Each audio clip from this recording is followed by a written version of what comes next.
Back again on another YouTube video. It's your boy Riot G. Today we're gonna react to 10 changes Vince McMahon hates about new WWE. Let's get right into the video.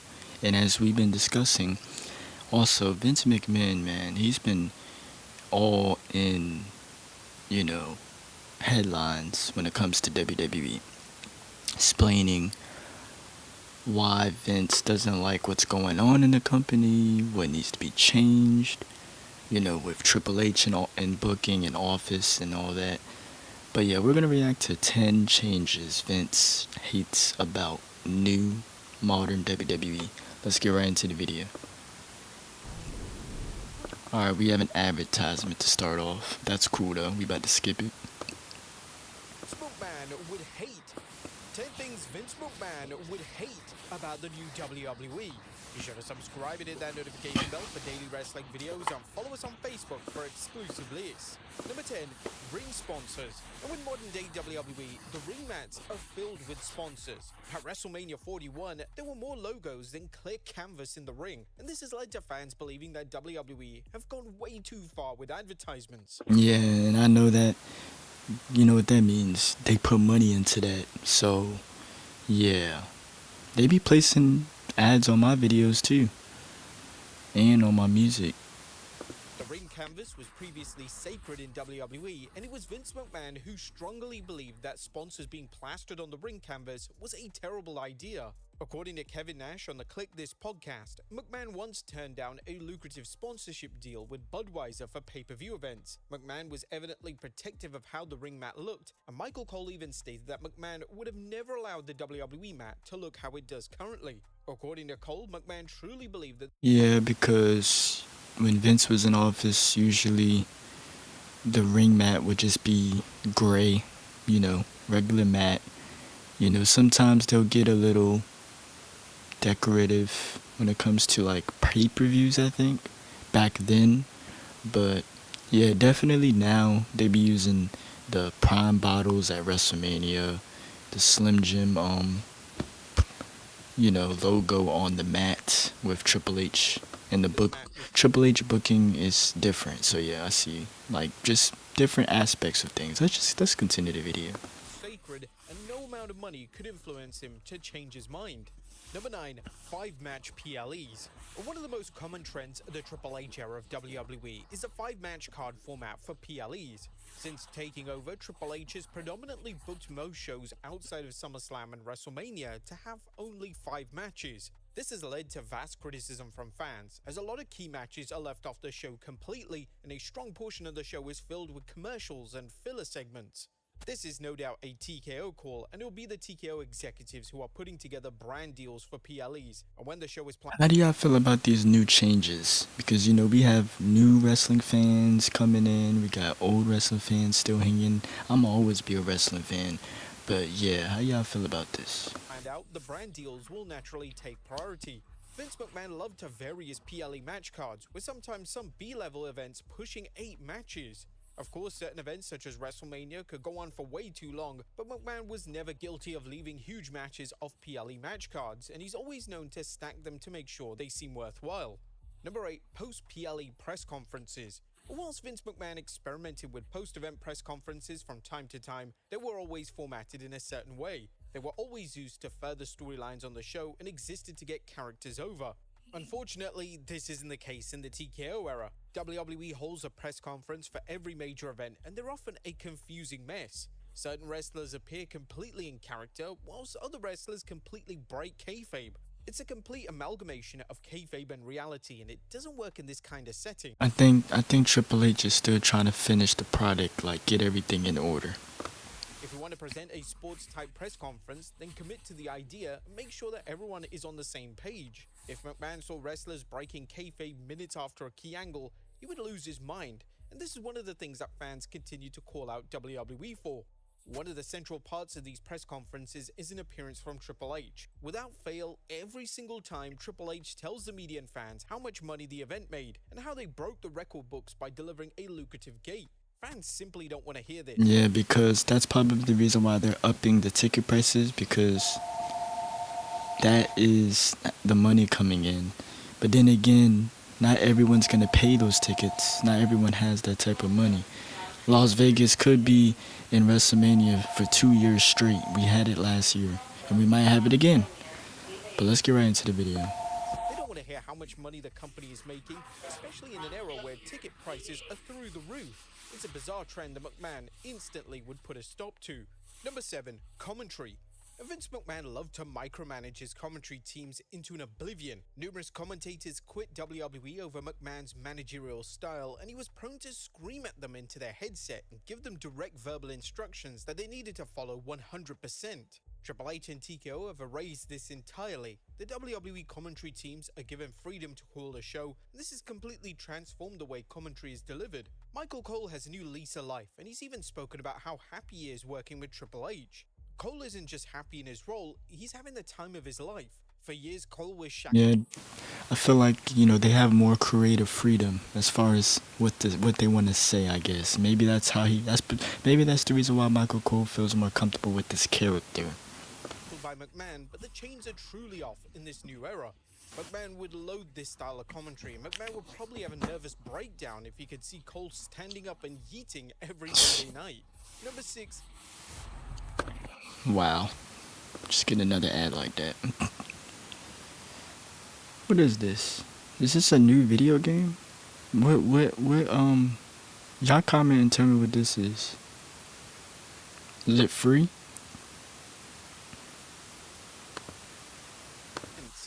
TKO took one look at the WWE business model and decided that live events should be vastly reduced. TKO believed that running talent into the ground and making them wrestle multiple times a week had little benefit to anyone, and it wasn't bringing in the financial rewards people would expect. In 2025, live events are virtually a thing of the past. WWE runs expect week had TKO believed WWE business. Number 6, less live events. How do I feel about this? Less live events. I mean, live events ain't really that important, but it does bring in more money with the company.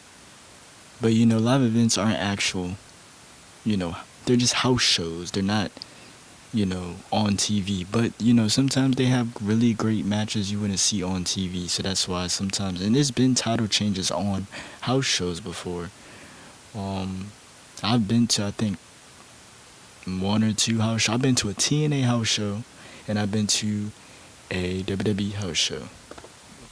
TKO took one look at the WWE business model and decided that live events should be vastly reduced. TKO believed that running talent into the ground and making them wrestle multiple times a week had little benefit to anyone, and it wasn't bringing in the financial rewards people would expect. In 2025... Okay, so what I'm hearing is money wasn't even coming in that much. Well, I'm surprised. Events are virtually a thing of the past. WWE runs just a handful of live events per calendar year, and they tend to focus on big money international tours. Whilst this is great for the talent, the ticket prices for these events, particularly the international shows, are just insanely high.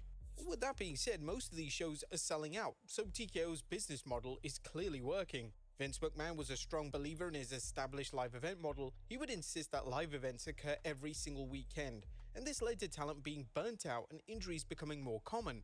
Let's face it. And that's Seth Rollins' ACL injury. McMahon was a workaholic, and he lived and breathed WWE, and he definitely wanted this mindset for his talent. You would hope that McMahon would take a look at the way WWE has been operating, especially in terms of live events, and realize that this is the way forward. However, if McMahon was still running WWE without TKO's involvement, then it's likely that archaic live event schedules would remain in place. Number 5. Production changes. Vince McMahon was very much stuck in his ways when it came to the WWE's production style. The WWE presentation always looked the same. They would use the same camera angles and everything would be formulaic in nature. This was mainly down to McMahon and Kevin Dunn, as these two names didn't believe that any change was needed, despite fans crying out for WWE to evolve the way the shows looked. It was common under Vince McMahon for one single angle or moment to have a dozen We have better camera angles, technology, all of that. Camera cuts, whereas the new era, continuous long shots are common, and WWE aren't afraid to try something new and unique. This was one of the main focuses of Triple H, and he's realized that the show needed to evolve, and with Raw being on Netflix, the old way of presenting the flagship show would have looked dated and obsolete. McMahon loved grand and scale when it came to certain elements of the WWE presentation. Whilst he was definitely moving away from things such as eccentric stages during his final few years in charge, he always knew the importance of making a show stand out in terms of staging and graphics. This sadly isn't the case anymore. Every single show outside of WrestleMania looks exactly the same, and WWE now even changes the staging around to accommodate more fans. The goal for WWE and TKO is strictly dollars and cents. Outside of shows such as WrestleMania, the way the show looks in terms of staging is virtually a non-factor, and TKO would probably remove the stage entirely and just use a lazy black curtain if it meant that they could cram in more fans into the arena. Number 4. Theme songs. A former WWE chairman, Vince McMahon, often took a hands-on approach with WWE. Man, they need to bring back Jim Johnston, man. Because the theme songs now, it's not the same with these theme songs. Y'all comment your favorite theme song. Theme songs. McMahon often cared deeply about the first impression, and if a theme song wasn't working, he knew it needed to change.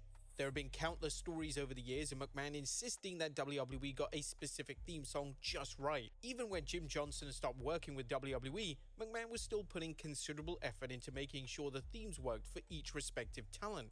Unfortunately, the current theme songs on WWE programming have resulted in scathing feedback from fans.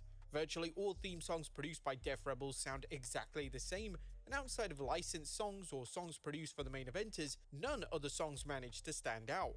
WWE and TKO don't seem to care about the theme songs, as there's no love or passion in any of the tracks. They just seem randomly assigned just so every wrestler has their own theme. It's sheer laziness and Yes, this has been talked about for years that the theme songs are bad.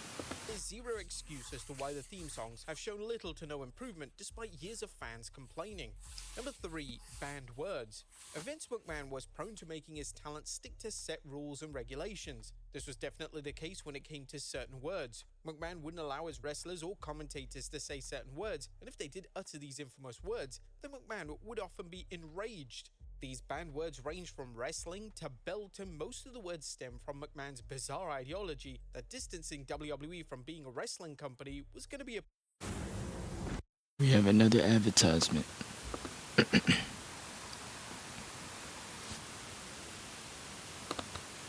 fans. When Triple H took over creative, these banned words would be removed entirely. Wrestling is mentioned multiple times in a single show, and the talent are no longer walking on eggshells when it comes to the words that come out of their mouths. Number 2. Breaking kayfabe. There's no doubt that even in the old era of WWE, Vince McMahon liked to break kayfabe from time to time. In fact, he basically ushered in the Attitude Era back in 1997 by a kayfabe-shattering promo that rocked the pro wrestling industry. However, in 2025, What I think about it is Triple H doesn't want to follow. He doesn't want to do what the last man did. He wants to do it his way. And there's nothing wrong with that, I guess. Maybe that's the reason. He wants to do it differently. breaking kayfabe has never been more common in WWE, and it occurs virtually every week.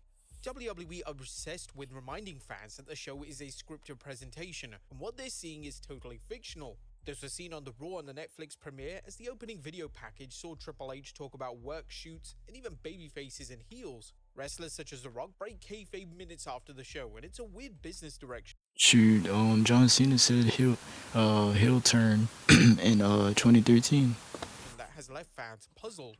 This obsession with reminding fans that the product is scripted has zero benefit. It's not increasing revenue in any way, it's not introducing new fans to the product. All it's doing is causing controversy and making established fans realize that maybe WWE and TKO are ashamed that they present a scripted product. And number 1, the higher power.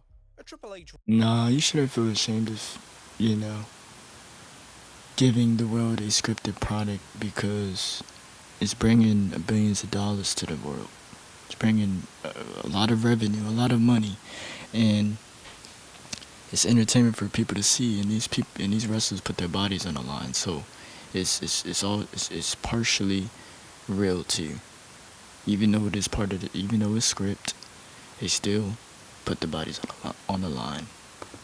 runs WWE creative, but he still takes executive orders from names in TKO. The idea of Vince McMahon running WWE whilst taking orders from names in TKO is crazy to even think about. Especially in the final few years of McMahon in charge, a lot of his ideas were outlandish in nature, and the way he ran the product led to fans leaving their product behind and the talent being disgruntled and unhappy. TKO simply wouldn't have allowed McMahon to operate in this way, and McMahon would have had a meltdown if TKO was trying to control how he was operating in any way, shape, or form.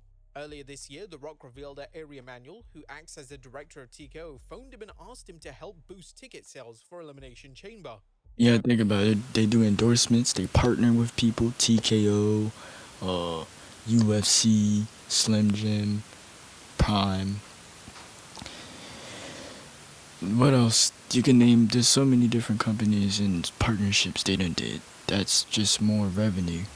The tickets they sell, them increasing the prices on the tickets, like $30,000 for WrestleMania. $30,000 sold 100,000 times, paid. That's a lot of money. But let's continue. McMahon found out that a director had gone directly to a board member, and a former WWE star at that, to ask for assistance in this capacity. He would have been livid. Ultimately, it would have taken a matter of months for the relationship between McMahon and TKO to fall apart. McMahon would have likely put on a brave face, but he would have been either forced out of his role or he would have had to walk away. Knowing what we know about McMahon, the latter seems extremely unlikely, and we still may have ended up with Triple H running WWE creative just a little later than originally intended. But there you have it, folks. Alright, that was 10 changes Vince McMahon hates about new WWE. Tell me what you guys want to see next in the comments down below. I got more videos coming. Stay tuned, subscribe, like, comment, and yeah, Uriah out.